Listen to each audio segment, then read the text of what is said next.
কেন পারি না? কি অপরাধ আমার?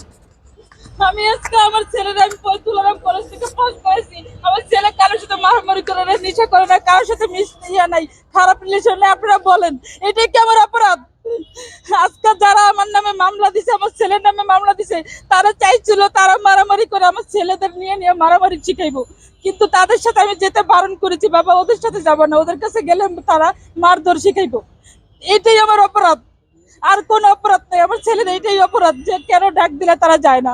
তারা এলাকার ভিতরে আপনারা খোঁজ দেন, তারা মারামারি করে মানুষের সাথে, তারা বাপ বাপ ছেলে মিলে তারা দেখায়, শক্তি দেখায়।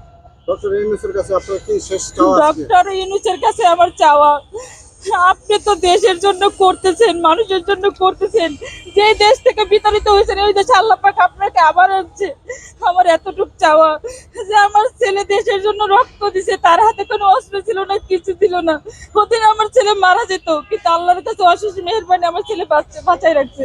আমার ওনার কাছে একটি আকুল আবেদন, মিথ্যা মামলার থেকে বাঁচতে চাই আমরা। তদন্ত হোক, ভালোভাবে তদন্ত হোক, কোনো মিথ্যার আশ্রয় যেন না থাকে। এই দেশটা ফুলের মতো পবিত্র হোক, এই দেশের ভিতরে যেন কোনো ঝামেলা না থাকে। আমার এতটুকু চাওয়া। আজকে আমি কতটা দিন মাস ধরে ঘুরতেছি, এগুলা কি ডক্টর ইউনূস দেখে না? এগুলা কি সমন্বয়করা দেখে না? সমন্বয়কদের কাছে যাই পায়ে পড়ি, বাবা বাবা বাবা দেখো, এটা দেখেন বাবা। আমার তারপরে কোনো কাজে আসলো না কেন বাবা? আমি কি অপরাধ করছি বাবা? আমি কি অপরাধ করছি আপনাদের কাছে বলি? সাজদাত আব্দুল্লাহ, সারজিত আলম, সিদ্ধ, প্রত্যেকটা বাবা বাবা আমার এই মামলার থেকে একটু রক্ষা করো বাবা। আমরা কি করব? তারা জুলাই ছেলে পাঠালে, জুলাই ছেলে থেকে পাঠালে ওয়াইনের কাছে, ওয়াইন বললো আন্টি পাঠান, সব কিছু পাঠাইলাম, খোঁজ কিছুই তো পাইলাম না। পুনরায় আবার আমার নামতে হয়েছে রাস্তায়। কেন? আপনারা যদি সমাধান না দিতে পারেন, ওপেনলি বলে দেন যে আপনারা গায়ে আগুন দিয়ে মারা যান। দেশ স্বাধীন হওয়ার পরে তাহলে আপনি ফাইনালি কি পাইছেন? আমি কিছুই পাই নাই। আমি সত্য করে দেশ দেশ স্বাধীন হয়েছে, আমার ছেলের রক্ত স্বাধীন হয় নাই, বৈষম্য স্বাধীন হয় নাই। এখনো তেলাপোকার বাচ্চারা অলিতে গলিতে থেকে এখনো পর্যন্ত অত্যাচার করতেছে, এখনো পর্যন্ত অত্যাচার করতেছে। এই তেলাপোকার বাচ্চাদের না সরালে দেশ ভালো হবে না। এদের পরিষ্কার না করলে দেশ জীবনও স্বাধীন হয় নাই, হয় নাই, হবে না।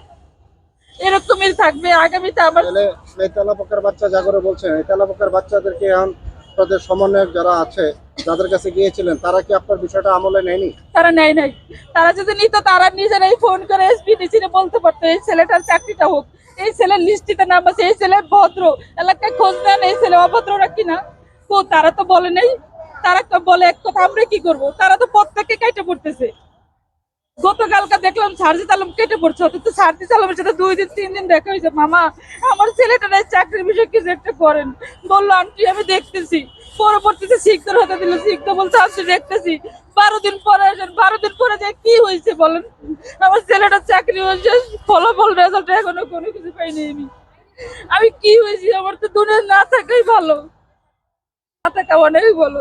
আপনারা দেখেন, আপনাদের জানা দরকার। এই দেখেন, এই আওয়ামী লীগের 2রা আগস্টের 4 তারিখে আসা ভাঙচুর করে, এরা মারধর করে আমাদের, আজকে ওরাই মামলা দেয়। বলেন বলেন আপনারা দেখেন, আমার এই ফোনে আরো ওরা যে মারধর করতে ভিডিওটা ছিল, ওই ভিডিও ওরা ফুটছাই মোবাইল নিয়ে সব ডিলিট করে দিচ্ছে, কিচ্ছু নাই আমার এই ফোনে, কিছু নাই, শুধু এতটুকুই আছে। আপনারা দেখেন, আপনারা এই জাতি সবাই দেখেন, আপনারা সবাই সাক্ষী দেখেন। আমি একজন মা হয়ে আমি রাস্তায় দাঁড়ে দাঁড়ে ঘুরতেছি, দেখেন। এখন আপনি কি চাচ্ছেন? আপনার মামলা উঠাইতে চাচ্ছেন হ্যাঁ, না চাকরি আমার চাচ্ছেন ছেলে? আমার আমার ছেলের চাকরি দরকার, এবং কি মিথ্যা মামলার থেকে যারা মিথ্যা মামলা দিচ্ছে তাদের শাস্তি হোক।